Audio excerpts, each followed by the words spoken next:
every culture across the world, we hear stories of heroes or adventurers that go through certain special trials in order to transform themselves to a god.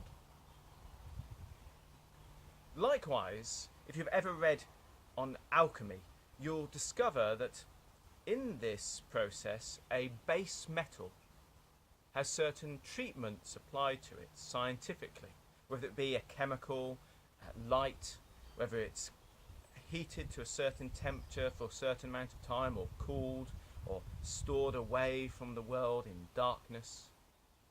And that this treatment is applied very carefully until a transformation is taken place. And then the next step is applied to that new form of metal.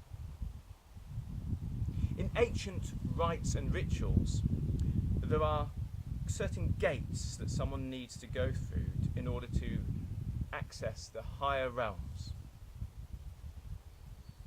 All these stories, all these techniques, all this wisdom is about you and your journey through initiation into Hermetics. So when you undertake this course, treat it with the reverence and humility worthy of such a sacred act. This is the most loving, beautiful thing you can do for yourself. You're going to grow to your full potential. Therefore, the aim is to spend as much time as possible on each exercise, to fully gain the benefit that it can offer you.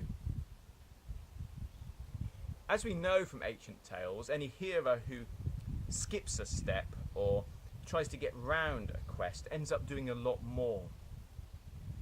And you and I need to make sure that as you move to further exercises, we know we have fastidiously undertaken the ones previous to it. So there's no hidden barriers.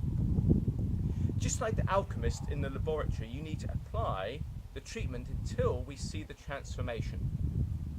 So if you're working on thought awareness, we need to see that this new level of awareness, of memory and ability is your functional waking consciousness in daily life, not just in meditation. If we're working on concentration, let's see that you are achieving far more in your day-to-day life than your fellow man through this superior ability to concentrate. If you're working on the inner silence exercise, use outer silence as a skill to bring harmony and success into your life and others. Going forwards, we practically apply our imagination, the powers of the elements, our breath. All the exercises become part of you as your transformation takes place. We need to use initiation into Hermetics as a test. Make sure you are not only keeping to it to the letter, but you are exemplary in doing so. If you find yourself wanting to move on from something because it seems too easy straight away, then rebound your efforts and really focus on that exercise. If you find yourself cutting corners or not feeling you need to do one specific thing in the full way, that's the one that you want to do better than the criteria states. This way you will reach success. You will take that next step, completing your trial. You will have applied the treatment to the metal to bring that transformation into place. You will have overcome that obstacle and you'll be closer to these higher, subtle states of consciousness and awareness. Let neither fear hold you back or ambition push you forwards too fast.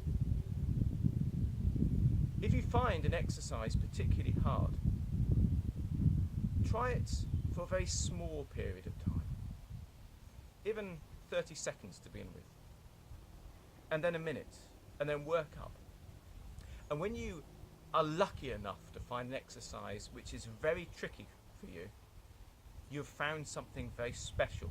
You've found something which will bring the greatest progress to you if you dedicate yourself to it fastidiously. And you'll find areas of talent that you never knew you had start to unfold in beautiful ways. And things that you always found hard in life start to become easy. This is the true process of apotheosis and should be treated as thus. Savour each and every exercise as if basking in a divine blessing, as if by performing the exercise a light from above is shining on your soul and transforming it. But make sure that this light has a chance to fully work on you and to make a complete transformation. This is the path of Hermetics.